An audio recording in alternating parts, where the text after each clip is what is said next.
বাবু dress করা হইলো? কি ব্যাপার রে, তুই এখনো ড্রেস করিসনি যে? কি করে ড্রেস করবো বলো তো? এখন আমার একটা বন্ধু আসেনি, কি করে নিমন্ত্রণ করিছো? আমি সত্যি বলছি, সবাইকে ভালোভাবে নিমন্ত্রণ করে আজকে আসতে বলেছি। নিশ্চয় তোমার নিমন্ত্রণ করতে কোনো ভুল আছে। কিভাবে নিমন্ত্রণ করেছি শুনবি? তাহলে শোন।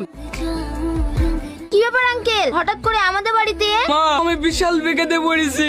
1 তারিখে আমার ছেলের বড় অপারেশন, অনেক রক্ত লাগবে। তুমি যা করে হোক আমার ছেলেকে বাঁচাইও না। তুমি রক্ত দেবে তো মা? আমি কোথায় রক্ত পাবো? আপনি এখন জানতো।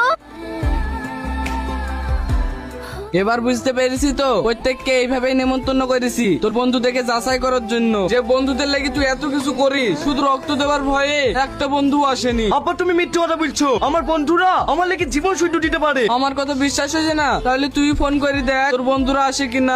হ্যালো মাম্পি। কি ব্যাপার, তুই সুস্থ হয়ে গেছিস? তা আমি সুস্থ হইনি, তুমি আমাকে রক্ত দিতে আসবে নি? হ্যালো, কথা কেটে কেটে আসছে। হ্যালো, মাম্পি মোবাইলটা সুইচ অফ করে দিল।